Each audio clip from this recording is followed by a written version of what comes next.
Hi hello namaste నేను మీ రఘుదేపాక welcome to genius online classes ఈ రోజు నుంచి చూసుకుంటే మనకు గ్రూప్ 1 ఎగ్జామ్ దాదాపుగా 90 రోజులు ఉంది సుమారుగా అయితే మన యొక్క ప్రిపరేషన్ కరెంట్ అఫైర్స్ అంశాలు ఎక్కడి నుంచి రావచ్చు అంటే ఎగ్జామ్స్ ముందు ఒక 6 మంత్స్ నుంచి ముందుగా రావచ్చు 6 మంత్స్కు ముందు కరెంట్ అఫైర్స్ బాగా వస్తాయి దానికన్నా అందులో ముఖ్యంగా 2 మంత్స్ 3 మంత్స్ ఇంకా బాగా వస్తాయి కాబట్టి మా యొక్క ప్రధాన ఉద్దేశం ఏంటంటే ఇప్పుడే ముందుగా ఎగ్జామ్స్ ముందే కరెంట్ అఫైర్స్ స్టార్ట్ చేయడానికి ప్రధాన కారణం ఏంటంటే ఎగ్జామ్లో ఎక్కువ ప్రశ్నలు వచ్చే మంత్రిని బేస్ చేసుకొని మీ యొక్క ప్రణాళికను చేయడం జరిగింది కాబట్టి మీ యొక్క ప్రిపరేషన్ కోసం ముఖ్యంగా గ్రూప్ 1లో ఎక్కువ స్కోర్ చేయాలంటే అంటే కరెంట్ అఫైర్స్ నుంచి ఎక్కువ ఎక్కడి నుంచి వస్తాయంటే మార్చి ఏప్రిల్ మంత్ బాగా రావడానికి ఆస్కారం ఉంది మే 10th వరకు కూడా వస్తాయి వీలైతే మీరు మంచిగా గట్టిగా అంటే ఫిబ్రవరి ఈ యొక్క మార్చి మంత్ ఏప్రిల్ మంత్ బాగా చదవండి ఎగ్జామ్స్కి ముందు కరెక్ట్గా ఒక 6 నుంచి 7 నెలల మంత్ చదివితే సరిపోతుంది బాగా కాబట్టి మా యొక్క ఉద్దేశం ఏంటంటే మీరు కరెంట్ అఫైర్స్లో ఒక బిట్ కూడా మిస్ కావద్దనే ఉద్దేశంతో ఈ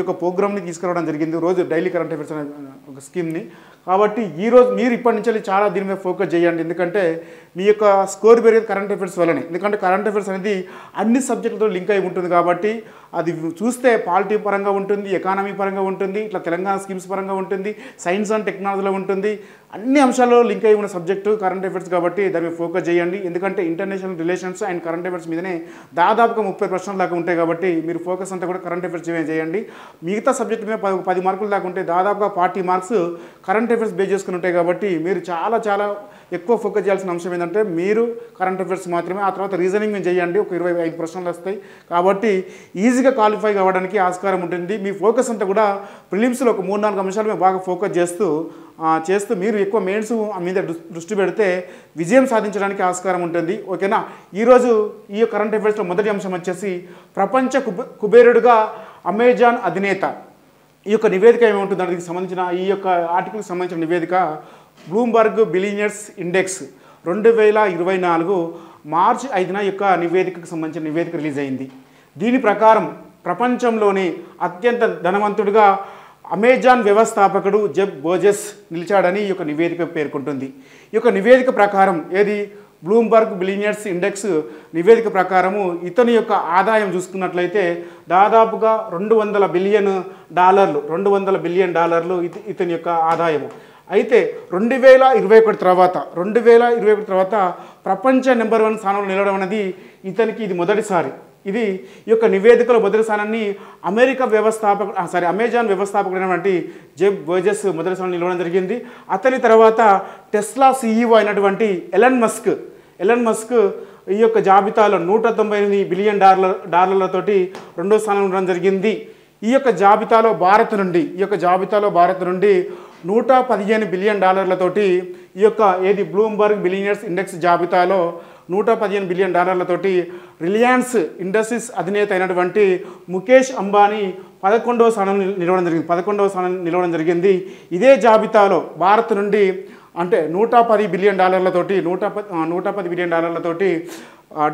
అదానీ గ్రూప్ అధినేత అయినటువంటి గౌతమి అదానీ 12వ స్థానంలో నిలవడం జరిగింది ఇది దీనికి సంబంధించిన ఆర్టికల్ గుర్తుపెట్టుకోండి ఓకేనా ఈ యొక్క నివేదికలో బ్లూంబర్గ్ నివేదికలో బిలియనర్స్ నివేదికలో మొదటి స్థానాన్ని అమెజాన్ వ్యవస్థాపకుడైనటువంటి జెఫ్ బెజోస్ మొదటి స్థానంలో నిలవగా సెకండ్ ప్లేస్ వచ్చేసి టెస్లా CEO అయినటువంటి ఎలన్ మస్క్ సెకండ్ ప్లేస్లో నిలవడం జరిగింది ఇతని యొక్క ఈ ఆదాయం వచ్చేసి ఇది $198 బిలియన్ మన జెఫ్ బెజోస్ యొక్క ఆదాయం వచ్చేసి $200 బిలియన్ గుర్తుపెట్టుకోండి ఓకేనా ఎగ్జామ్లో రావడానికి ఆస్కారమైన ప్రశ్న ఎట్లా అడుగుతారంటే బ్లూంబర్గ్ బిలియనర్స్ ఇండెక్స్ నివేదిక ప్రకారము ప్రపంచంలోనే అత్యధిక ధనవంతుల వరుస క్రమాన్ని అని ఇస్తాడు ఇచ్చేసి పైన A1 B1 C1 ఇట్లా ఇవ్వచ్చు ఏ సరైనది బి సరైనది పేర్లు ఇచ్చేసి కూడా ఇండియాకి సంబంధించి 4 ఆప్షన్స్ కూడా ఇలా ఇవ్వవచ్చు కాబట్టి చాలా ఇబ్బందిగా ఉంటుంది కాబట్టి మీరు ఫోకస్ నేర్చుకునేటప్పుడు చాలా ఇంపార్టెంట్ నేర్చుకోండి ఎందుకంటే వరుస క్రమం నేర్చుకోండి సరైన అంశాలు నేర్చుకోండి సరైనదా సరికాదా నేర్చుకోండి ఒకప్పుడు ఎలా ఉండేది అంటే క్వశ్చన్ పేపర్ అనేది ఈ క్రింది వాటిలో అని డైరెక్ట్ క్వశ్చన్స్ ఉండేది ఏది మామూలుగా ఉండేది కానీ ఇప్పుడు ఎట్లా వచ్చిందంటే గతంలో అలా అడిగేది ఆ తర్వాత జతపరచడం అడిగేది ఆ తర్వాత ఇప్పుడు వరుస క్రమం అడిగేది ఇప్పుడు ఇచ్చి ఏమంటున్నాడంటే సరైనది సరికాని అలా నిజం ఉందా నిజం లేదా సరైనదా అని అడుగుతున్నాడు కాబట్టి మీ ఫోకస్ అంతా నేర్చుకునేటప్పుడే సరైన విధానంగా నేర్చుకోండి ఓకేనా రైట్ దానికి సంబంధించిన ఆర్టికల్ నెక్స్ట్ ఫ్రాన్స్లో అబార్షన్ ఇక రాజ్యాంగం హక్కు ప్రపంచంలోనే అబార్షన్ని రాజ్యాంగ హక్కుగా గుర్తించిన తొలి దేశం ఏంటంటే ఫ్రాన్స్. ఓకేనా, ఫ్రాన్స్ దేశం అనేది అబార్షన్ని ప్రపంచంలోని ఒక రాజ్యాంగ హక్కుగా మహిళలకు ఒక రాజ్యాంగ హక్కుగా కల్పించిన తొలి దేశం ఏంటంటే ఫ్రాన్స్ దేశం. గుర్తుపెట్టుకోండి. దీనికి సంబంధించిన ఫ్రాన్స్ చారిత్రక నిర్ణయం తీసుకుంది. అబార్షన్లను మహిళలకు రాజ్యాంగ హక్కుగా నిర్ణయిస్తూ తీసుకొచ్చిన బిల్లును ఇటీవల ఆమోదించింది. ఏది 2024 మార్చి 4వ తారీఖున అక్కడ ఉన్నటువంటి సెనెట్, అక్కడ ఉన్నటువంటి జాతీయ అసెంబ్లీ, ముఖ్యంగా ఉభయ సభల సంయుక్త సమావేశం నిర్వహించి భారతదేశానికి సంబంధించి ఉభయ సభల సంయుక్త సమావేశాన్ని రాష్ట్రపతి సూచనల మేరకు నిర్వహిస్తారు. ఏది దాని యొక్క రాజ్యాంగం ఆర్టికల్ వచ్చేసి భారత రాజ్యాంగంలో 108. సేమ్ అలానే అక్కడ కూడా ఏమైందంటే ఫ్రాన్స్లో ఉభయ సభల సంయుక్త సమావేశం నిర్వహించి ఈ బిల్లుపై ఆమోదం తెలిపారు. ఈ బిల్లుకు అంటే ఓట్లు మొత్తానికి చూసుకున్నట్లయితే 780 ఓట్లు మద్దతుగా రాగా కేవలం 72 ఓట్లు మాత్రమే వ్యతిరేకంగా రావడం జరిగింది. దీంతో ఈ బిల్లు ఆమోదం పొంది అది ప్రపంచంలోనే అబార్షన్ను మహిళలకు అబార్షన్ను రాజ్యాంగ హక్కు కల్పిస్తున్న తొలి దేశంగా ఫ్రాన్స్ అనేది నిలవడం జరిగింది. కంపల్సరీ మీకు ఎగ్జామ్లో రావడానికి ఆస్కారం ఉన్న అంశం ఇది. క్వశ్చన్ ఇలా రావచ్చు. ప్రపంచంలోనే అబార్షన్ని మొట్టమొదటిసారిగా రాజ్యాంగ హక్కు కల్పించిన ఈ కింది దేశాన్ని గుర్తించండి అని అనవచ్చు. కంపల్సరీ బిట్టు రావడానికి ఆస్కారం ఉంది, గుర్తుపెట్టుకోండి. ఎందుకంటే ఆ దేశాల వరుస క్రమం ఇస్తారు అక్కడ ఇచ్చేసి, ఎందుకంటే ఆ నార్డిక్ దేశాలు ఇస్తాడు. ఇట్లా స్విట్జర్లాండ్, నార్వే, నెదర్లాండ్, న్యూజిలాండ్ దేశాలు ఇవ్వచ్చు. ఎందుకంటే ఆ దగ్గర అలాంటి చట్టాలు అక్కడ తీసుకొస్తాయి కాబట్టి, గ్రీన్లాండ్ అలాంటి దేశాలు తీసుకొస్తాయి కాబట్టి కంపల్సరీ గుర్తుపెట్టుకోండి. ఓకేనా, రైట్. నెక్స్ట్ అంశం వచ్చేసి మాల్దీవులకు చైనా ఉచిత సైనిక సహాయం. ఎందుకంటే ఇటీవల మన మాల్దీవులకును మనకు భారత్కి మధ్య సైనిక ఇష్యూస్ ఒకటి జరుగుతుంది పర్యాటకం విషయంలో. ఆ నేపథ్యంలోనే చైనా అనేది ఏం చేసిందంటే ఉచితంగా మాల్దీవులకి సైనిక సహాయాన్ని అందిస్తున్నట్లు ప్రకటించడం జరిగింది.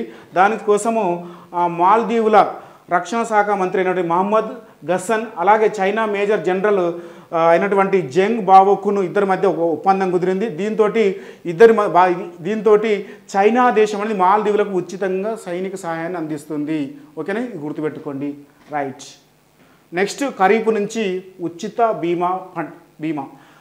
తెలంగాణ రాష్ట్ర ప్రభుత్వం ఏం చేస్తుందంటే పంట బీమాకు సంబంధించి గతంలో అయితే ఇది ప్రధానమంత్రి ఫసల్ బీమా యోజన ఈ యొక్క స్కీమ్ని 2016లో ప్రారంభించింది కేంద్ర ప్రభుత్వం. ఈ యొక్క స్కీమ్లో తెలంగాణ ప్రభుత్వం అనేది చేరింది. ఫస్ట్లో చేరిన తర్వాత 2020లో ఏది బీఆర్ఎస్ ప్రభుత్వము ఈ యొక్క స్కీమ్ నుంచి బయటికి రావడం జరిగింది. ఏది పంట బీమాకి సంబంధించి ప్రధానమంత్రి ఫసల్ బీమా యోజన అంటే పంటలకు సంబంధించి బీమా అన్నట్టు. ఇది 2016లో తీసుకొచ్చిందంటే కేంద్ర ప్రభుత్వం తీసుకొని వచ్చింది. దీన్ని జాతీయ వ్యవసాయ బీమా పథకం కింద తీసుకొచ్చింది కేంద్ర ప్రభుత్వం. గతంలో ఉన్నటువంటి జాతీయ వ్యవసాయ బీమా పథకం తీసుకొచ్చినటువంటి స్కీమ్ స్థానంలో ఫసల్ బీమా యోజన తీసుకొని రావడం జరిగింది. తీసుకొచ్చిన తర్వాత ఈ స్కీమ్లో అన్ని రాష్ట్రాలు కూడా చేరిన తర్వాత అన్ని రాష్ట్రాలు అంటే కొన్ని రాష్ట్రాలు చేరలేదు. అందులో మన తెలంగాణ రాష్ట్ర ప్రభుత్వం అంటే గతంలో ఉన్న బీఆర్ఎస్ ప్రభుత్వం చేరిన తర్వాత 2020లో ఈ స్కీమ్ నుంచి బయటికి రావడం జరిగింది. మరి ఆ స్కీమ్ యొక్క నేపథ్యం చూద్దాం. ఫస్ట్ ఈ యొక్క స్కీమ్ని 2016లో బీజేపీ ప్రభుత్వం తీసుకొచ్చింది. మరి ఎందుకు తీసుకొచ్చిందంటే ఇది అతివృష్టి, అనావృష్టి, అంతేకాకుండా అకాల వర్షాలు, కరువులలో సతమతమయ్యే రైతన్నలకు చేయూత ఇవ్వాలనే ఉద్దేశంతో కేంద్ర ప్రభుత్వం ఫసల్ బీమా యోజన పథకాన్ని తీసుకురావడం జరిగింది. దీని యొక్క నినాదం ఏంటంటే వన్ కంట్రీ వన్ స్కీమ్ అనే నినాదంతో ఈ యొక్క స్కీమ్ తీసుకురావడం జరిగింది. గతంలో దీనికోసం సబ్సిడీ ఇచ్చేది. ఎట్లా ఇచ్చేదంటే రెండు ప్రభుత్వాలు అంటే కేంద్ర ప్రభుత్వము అండ్ రాష్ట్ర ప్రభుత్వం 50-50% ఇచ్చేది. కానీ ఇటీవల వచ్చినటువంటి మార్పుల వల్ల కేంద్ర ప్రభుత్వం తన సబ్సిడీని ఎంత ఇస్తుందంటే 30% ఇస్తుంది. గుర్తుపెట్టుకోండి, 30% ఇస్తుంది కేంద్ర ప్రభుత్వం. ఇప్పుడు వచ్చేసి రాష్ట్ర ప్రభుత్వాలు 70% ఇస్తున్నాయి దీనికి సంబంధించి గుర్తుపెట్టుకోండి. గతంలో స్కీమ్ ప్రారంభించినప్పుడు సబ్సిడీ అంటే కేంద్ర రాష్ట్ర ప్రభుత్వాలు అంటే భరించే వాటా ఎంత అంటే 50-50 ఉండేది. కానీ ఇప్పుడు ప్రజెంట్ 30:70 గుర్తుపెట్టుకోండి. ఓకేనా, రైట్. దీనికి సంబంధించి అంతేకాకుండా ఈ యొక్క అంటే దీనివల్ల పంట బీమాకైనా సరే ఈ అకాల వర్షాల వల్ల తిన్నటువంటి పంటలకి 14 రోజులలో కేవలం 14 రోజులలో దీనికి సంబంధించినటువంటి బీమా అందుతుంది కూడా. గతంలో ప్రారంభించినప్పుడు ఒక హెక్టార్కి 15,000 రూపాయలు ఇచ్చేది. 15,000 రూపాయలు ఇచ్చేది ఏది కేంద్ర ప్రభుత్వము. అంటే ఆ స్కీమ్లో ఉన్న ఇంప్లిమెంటేషన్ ప్రకారం ఆ తర్వాత దాన్ని 47,000కి తీసుకురావడం జరిగింది. దీనికి సంబంధించిన స్కీమ్ ఇది. రైట్. ఈ యొక్క ఫసల్ బీమా యోజనకు సంబంధించి ఏది ప్రధాన మంత్రి ఫసల్ బీమా యోజనకు సంబంధించి ఇది ప్రపంచంలోని అతిపెద్ద బీమా స్కీమ్ అన్నట్టు, అతిపెద్ద పంటల బీమా స్కీము. అంతేకాకుండా ప్రీమియం విషయంలో కూడా ఇది 3వ అతిపెద్ద బీమా పథకం ప్రపంచంలోనే. ప్రీమియం విషయంలో 3వ అతిపెద్ద స్కీమ్ ఇది బీమా విషయంలో. అయితే దీన్ని ఏమంటున్నారంటే రీసెంట్గా మన తెలంగాణ రాష్ట్ర ప్రభుత్వం కాంగ్రెస్ ప్రభుత్వం ఏం చేస్తుందంటే ఈ స్కీమ్ తీసుకొని వస్తున్నాం. ఏంది 2024 ఖరీఫ్ నుండి, గుర్తుపెట్టుకోండి, 2024 ఖరీఫ్ నుండి ఈ స్కీమ్ తీసుకొస్తున్నామని చెప్తుంది రాష్ట్ర ప్రభుత్వం. ఓకేనా, తీసుకొస్తుందని చెప్తుంది. అయితే ప్రజెంట్ రైతుల వాటా వేరువేరుగా ఉండేది. అయితే ఆహార ధాన్యాలు, నూనె గింజలకు, పంటలకు సంబంధించి ఖరీఫ్ విషయంలో 2% ప్రీమియం చెల్లించాలి. అలాగే యాసంగి విషయంలో అయితే 1.5% అంటే ప్రీమియం చెల్లించాలి. ఉద్యానవన, వార్షిక వాణిజ్య పంటలకు సంబంధించి 5% వాటాగా చెల్లించేవారు. ఇప్పుడు కేంద్ర ప్రభుత్వం తన సబ్సిడీ వాటాను 30% తగ్గించింది. రాష్ట్ర ప్రభుత్వాలు ఏం చేసినాయి, దాన్ని 70% చెప్పడం జరిగింది. ఇది గుర్తుపెట్టుకోండి. ఆహార ధాన్యాలు, అలాగే సబ్సిడీ విషయంలో ఆహార ధాన్యాలు, నూనె గింజలు, పంటలకు సంబంధించి ఖరీఫ్ విషయంలో 2% అన్నట్టు. యాసింగిలు వచ్చేసి 1% ఉద్యానవన, వార్షిక వాణిజ్య పంటలకు సంబంధించి 5% అంటే ప్రీమియం చెల్లించేవాళ్ళు. రైట్. దీనికి సంబంధించిన సమాచారము నిజానికి చెప్పాలంటే రాష్ట్రంలో దీనికి సంబంధించి అంటే ఎందుకు ఇంప్లిమెంటేషన్ చేయాలనుకుంటున్నారంటే రాష్ట్రంలో ఎక్కువగా సన్నకారు చిన్న రైతులు ఎక్కువగా ఉన్నారు. మొత్తం మీద చూస్తే 88% వాళ్ళే ఉన్నారని చెప్తుంది రాష్ట్ర ప్రభుత్వ నివేదికల ప్రకారం. ఓకేనా. అయితే వీళ్ళు ఏమంటున్నారంటే రాష్ట్రానికి సంబంధించిన అంటే రైతు సంఘాలు, వ్యవసాయ రంగాలు అంటే వ్యవసాయ సంఘానికి సంబంధించినటువంటి నిపుణులు ఏమంటున్నారంటే ఈ యొక్క స్కీమ్ని 5 ఎకరాల లోపే ఇంప్లిమెంటేషన్ చేయాలని ఆలోచిస్తుందని వాళ్ళు చెప్పక ప్రభుత్వం ఏం చేస్తుందంటే దీన్ని 5 ఎకరాలకు మించి కూడా ఇద్దామని ప్రభుత్వం నిర్ణయించుకోవడం జరిగింది. కాబట్టి ఇది గుర్తుపెట్టుకోండి, ఎందుకంటే ఎకానమీలో రావడానికి ఆస్కారం ఉన్న అంశం ఇది. ఓకేనా. ఏంటిది, ఖరీఫ్ నుంచి రాష్ట్ర ప్రభుత్వం, తెలంగాణ రాష్ట్ర ప్రభుత్వము పంట బీమా పథకానికి సంబంధించి క్వశ్చన్స్ అడగవచ్చు దీని గురించి. గతంలో 2020లో ఇది బయటికి రావడం జరిగింది స్కీమ్ నుండి. ఇటీవల రాష్ట్ర ప్రభుత్వము చేరాలని నిర్ణయం తీసుకుంటుంది కూడా చేరుతుంది. 2024 ఖరీఫ్ పంట నుంచి చేరుతుంది. కంపల్సరీ ఎగ్జామ్లో బిట్ రావడానికి ఆస్కారం ఉంది. ఎకానమీలో కంపల్సరీ వస్తుంది బిట్. ఓకేనా. రైట్. నెక్స్ట్ UAE ముఖ్యంగా భారత కార్మికులకు ఒక ప్రత్యేక బీమా స్కీమ్ రావడం జరిగింది. ఆ స్కీమ్ ఏంటిదంటే పేరే ఏంటిదంటే భారతీయ కన్సోలెంట్ లైఫ్ ప్రొటెక్షన్ ప్లాన్. దీన్నే LPP అంటారు, భారతీయ కన్సోలెంట్ లైఫ్ ప్రొటెక్షన్ ప్లాన్. దానికి సంబంధించిన స్కీమ్ని దుబాయ్ సహా యునైటెడ్ అరబ్ ఎమిరేట్స్లో ఉన్నటువంటి వివిధ ఎమిరేట్స్లో ఉన్నటువంటి పనిచేస్తున్న ప్రవాస భారతీయులకు, కార్మికులకు సంక్షేమార్థము ఈ యొక్క స్కీమ్ తీసుకుని వచ్చింది. ఏది, UAE సంబంధించి. అయితే ఈ యొక్క స్కీమ్ని ఎవరు అంటే ఏ కంపెనీలు తీసుకొచ్చారంటే ఓరియంట్ ఒకటి గార్గేష్ అనే కంపెనీ 2 కూడా ఈ యొక్క స్కీమ్ తీసుకురావడం జరిగింది. గార్గేష్ అనే 2 స్కీమ్ కూడా గుర్తుపెట్టుకోండి. స్కీమ్ సంబంధించి అడగవచ్చు. ఇటీవల దుబాయ్, ముఖ్యంగా యునైటెడ్ అరబ్ ఎమిరేట్స్లోని వివిధ ఎమిరేట్లో పనిచేస్తున్నటువంటి ప్రవాస భారతీయుల కోసం ప్రారంభించినటువంటి ఏంటిది భారతీయ కన్సోలెంట్ లైఫ్ ప్రొటెక్షన్ ప్లాన్కి సంబంధించి ఈ కింది అంశాలను సరిగ్గా పరిశీలించండి. ఫస్ట్ ఏమి ఇవ్వచ్చు, దాన్ని ఎవరు తీసుకొచ్చారు, యునైటెడ్ అరబ్ ఎమిరేట్స్. దీని యొక్క ఎవరు దీన్ని అంటే ఈ యొక్క స్కీమ్ని ఇంప్లిమెంటేషన్ సంయుక్తంగా ప్రారంభించింది, తీసుకొచ్చింది, ఇంప్లిమెంటేషన్ చేస్తుంది అంటే ఓరియంట్ గార్గెస్ బీమా కంపెనీ 2 కూడా దీన్ని సంయుక్తంగా అమలు చేస్తున్నాయి. వేరే కంపెనీ పేర్లు ఇవ్వచ్చు. అంతేకాకుండా ఇది మరి ఎవరి అంటే ఏ మధ్య వయసు ఉన్న వారికి ఇంప్లిమెంటేషన్ చేస్తుంది కూడా ఇవ్వచ్చు. 18 సంవత్సరాల నుండి 80 మధ్య సంవత్సరాలు ఉన్న వయసు వాళ్ళందరి భారతీయులకు అందరూ కూడా ప్రవాస భారతీయులందరూ కూడా ఈ స్కీమ్కి అర్హులుగా పేర్కొంటుంది ఈ స్కీమ్. అంతేకాకుండా ఇది అంటే ఈ పథకం కింద సహజ మరణము అంతేకాకుండా ప్రమాద మరణాల వల్ల సంభవించిన వారికి 8 నుండి ఈ యొక్క స్కీమ్ ఏ స్కీమ్ కింద అంటే భారతీయ కన్సోలెంట్ లైఫ్ ప్రొటెక్షన్ ప్లాన్ కింద 8 నుండి 16 లక్షల వరకు అంటే వీళ్ళకి అంటే ఈ యొక్క బీమా కింద అమౌంట్ రావడం జరుగుతుంది. 16 లక్షల వరకు రావడం జరుగుతుంది. రైట్. ఓకేనా. అయితే ఏమంటుందంటే భారతీయ కన్సోలెంట్ అంటే గడిచిన 2 ఏళ్లలో దుబాయ్లోని భారతీయ కన్సోలెంట్ 2.613 అంటే 2613 మరణాలు సంభవించాయని, అందులో 90 పైగా ఈ యొక్క మరణాలలో ఎక్కువగా 90% సహజ మరణాలే ఉన్నాయని ఈ యొక్క స్కీమ్ అంటే పేర్కొంటుంది. అంటే వీళ్ళు ఎంతమంది గతంలో అయితే ప్రమాద బీమా కింద మీద ఇచ్చేదన్నట్టు, కానీ ఇప్పుడు సహజ మరణాలు కూడా ఈ స్కీమ్ ఇంప్లిమెంటేషన్ చేస్తుందని చెప్తున్నారు. ఓకేనా, రైట్. నెక్స్ట్, నేటి నుంచి వ్యవసాయ శాఖ ఆధ్వర్యంలో రైతు నేస్తం. గతంలో బీఆర్ఎస్ ప్రభుత్వం తీసుకొచ్చినటువంటి ఏంటిది రైతు వేదికలు సుమారుగా 2601 ఉంటాయి సుమారుగా రైతు వేదికలు. తెలంగాణ గత ప్రభుత్వం తీసుకొచ్చినటువంటి రైతు వేదికలలో రైతు నేస్తాన్ని ప్రారంభిస్తుంది. ఎవరు కంపల్సరీ బిట్ రావడానికి ఆస్కారం ఉంది. తెలంగాణకు సంబంధించి గ్రూప్ 1 ఎగ్జామ్ కంపల్సరీ వస్తుంది. ఎందుకంటే ఇది గ్రూప్ 1 కాకుండా గ్రూప్ 2లో కూడా రావడానికి ఆస్కారం ఉంది. ఎందుకంటే ఇది అగ్రికల్చర్ సెక్టర్లో రావడం జరుగుతుంది, స్కీమ్స్ కింద రావడం జరుగుతుంది కాబట్టి కంపల్సరీ గుర్తుపెట్టుకోండి. ఓకేనా. గతంలో ఉన్నటువంటి రైతు వేదికల అంటే అక్కడ ఉన్నటువంటి ఏంటంటే రైతు వేదికల ద్వారా అధిక రాబడి పొందడంలో, వ్యవసాయాన్ని లాభసాటిగా చేయడంలో రైతులను ప్రోత్సహించడానికి, అంతేకాకుండా లాభసాటి ధరలు, మెరుగైన మార్కెటింగ్ సౌకర్యాలు, అధిక ఉత్పాదకత, వ్యవసాయాన్ని లాభదాయకంగా మార్చడం కోసము ఈ యొక్క స్కీమ్ తీసుకొస్తుందని చెప్తుంది రాష్ట్ర ప్రభుత్వం. ఓకేనా, రైట్. దీనికి సంబంధించి గుర్తుపెట్టుకోండి. మన యొక్క వ్యవసాయ శాఖ మంత్రిని గుర్తుపెట్టుకోండి. రైట్.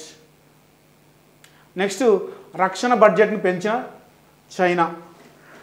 మామూలుగా అయితే ప్రపంచంలోనే రక్షణ వ్యయాన్ని అధికంగా ఖర్చు చేస్తున్న దేశాల వరుస క్రమం చూద్దాం ఒకసారి.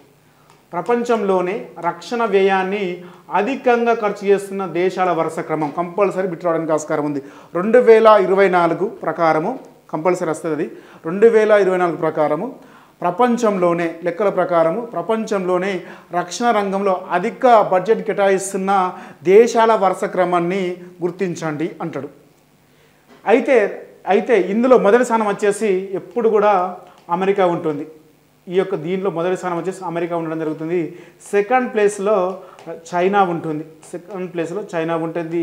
థర్డ్ ప్లేస్లో రష్యా ఉండడం జరుగుతుంది. ఫోర్త్ ప్లేస్లో ఎప్పటి కూడా మారేవి కంపల్సరీ ఇండియా ఉండడం జరుగుతుంది. దీని యొక్క స్థానంలో భారత్ యొక్క స్థానం ఏంది? Fourth place. గుర్తుపెట్టుకుని కంపల్సరీ రావడానికి ఆస్కారం ఉంది. అయితే ఇటీవల రక్షణ బడ్జెట్లో అంటే చైనా ఏం చేసిందంటే గత సంవత్సరంతో పోలిస్తే గత సంవత్సరం ఎంత $225 బిలియన్ కేటాయించగా ఈ సంవత్సరం కానీ 2024-25 సంవత్సరానికి గాను ఈ యొక్క రక్షణ బడ్జెట్లో రక్షణ బడ్జెట్లో చైనా ఎంత పెంచిందంటే $232 అంటే $232 బిలియన్ పెంచింది. ఇది ఆ బడ్జెట్లో 7.2% అని చెప్తుంది. ఓకేనా, 7.2% అని చెప్తుంది. ప్రపంచంలోనే రక్షణ రంగానికి అత్యధిక కేటాయింపులు చేస్తున్న దేశంగా అమెరికా కొనసాగుతుంది. ఈ ఏడాదికి అగ్రరాజ్యం అంటే ఈ యొక్క అమెరికా రాజ్యం వచ్చేసి అంటే 840 కోట్లు కేటాయించింది. 2024-25 సంవత్సరానికి గాను అమెరికా బడ్జెట్లో రక్షణ రంగానికి $840 బిలియన్ కేటాయించింది. ఆ తర్వాత అంత అమౌంట్ కేటాయించింది ఎవరంటే చైనా. ఆ తర్వాత థర్డ్ ప్లేస్ వచ్చేసి రష్యా. మనం వచ్చేసి 2024-25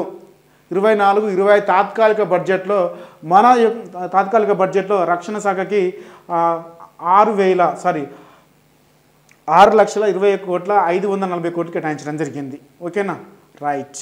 నెక్స్ట్ వచ్చేసి టీశాట్ సీఈఓగా వేణుగోపాల్ రెడ్డి.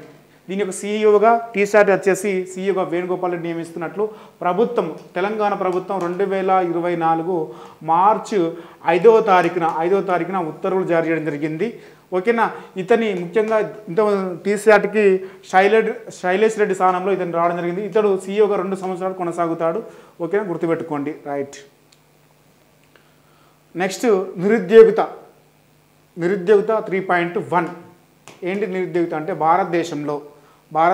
దేశంలో గత 3 ఏళ్లుగా నిరుద్యోగిత శాతం క్రమంగా తగ్గుతూ వస్తుందని కేంద్ర గణాంకాల మంత్రిత్వ శాఖ పరిధిలోని జాతీయ నమూనా survey NSSO national sample survey of office దీని యొక్క ప్రధాన కార్యాలయం NSSO యొక్క ప్రధాన కార్యాలయం ఎక్కడుందంటే న్యూఢిల్లీలో ఉండడం జరుగుతుంది.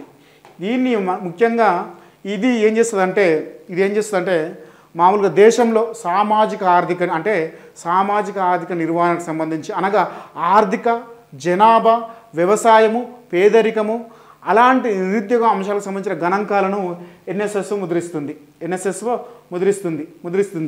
ఇది ముఖ్యంగా ఏం చేస్తుందంటే మామూలుగా ఈ ఎన్ఎస్ఎస్ఓ ఎవరి ఆధ్వర్యంలో పనిచేస్తుందంటే ministry of statistics and programmes implementation దీని కింద పనిచేస్తుంది. దాన్నే మోస్పీ అంటారు. మోస్పీ కింద పనిచేయడం జరుగుతుంది ఎన్ఎస్ఎస్ఓ మోస్పీ కింద పనిచేస్తుంది. ఎన్ఎస్ఎస్ఓ ప్రధాన కార్యాలయం న్యూఢిల్లీలో ఉంది. దీని ప్రకారము అంటే ఎన్ఎస్ఎస్ఓ అంటే దాని ప్రకారము గత 3 ఏళ్లుగా నిరుద్యోగిత శాతం క్రమంగా తగ్గుతుందని, 15 ఏళ్ళు అంతకు మించిన వయసున్న శ్రామికులు 2021లో 4.2% ఉన్న నిరుద్యోగిత 2021లో 4.2% ఉన్న నిరుద్యోగిత 2022 నాటికి 3.6% తగ్గిందని, అదే 2023 నాటికి 3.1% తగ్గిందని ఈ ఎన్ఎస్ఎస్ఓ పేర్కొనడం జరిగింది. 2020 కరోనా తర్వాత దేశంలో ఉద్యోగ ఉపాధి కల్పన అవకాశాలు క్రమంగా మెరుగుపడ్డాయని ఈ నివేదిక పేర్కొంటుంది. ఏది ఎన్ఎస్ఎస్ఓకి సంబంధించి. ఎన్ఎస్ఎస్ఓ ప్రధాన కార్యాలయం ఇక్కడ ఉంది, న్యూఢిల్లీలో ఉంది. ఎన్ఎస్ఎస్ఓ అబ్రివేషన్ అంటే నేషనల్ శాంపిల్ సర్వే ఆఫీస్. ఇది ముఖ్యంగా దేశంలో ఎన్ఎస్ఎస్ ఏం చేస్తుందంటే దేశంలో సామాజిక ఆర్థిక నిర్వహణకు సంబంధించి సామాజిక ఆర్థిక జనాభా పేదరిక నిరుద్యోగం సంబంధించిన గణాంకాలను కూడా ముద్రిస్తుంది మన యొక్క ఎన్ఎస్ఎస్ఓ. ఓకేనా. ఇది ఏ శాఖ కింద పనిచేస్తుందంటే ministry of statistics and programmes implementation MOSPI కింద పనిచేయడం జరుగుతుంది ఎన్ఎస్ఎస్ఓ. ఓకేనా. 2021లో భారతదేశంలో పేదరికం ఎంత ఉందంటే 4.2% ఉండేదని, అంతేకాక 2022 నాటికి 3.6% తగ్గిందని, అదేవిధంగా 2021 నుంచి 2023 నాటికి అది 3.1% తగ్గిందని పేర్కొంటుంది ఎన్ఎస్ఎస్ఓ. రైట్. కంపల్సరీ బిట్ రావడానికి ఆస్కారం ఉంది కరెంట్ అఫైర్స్ లాంటి అంశాలలో. రైట్.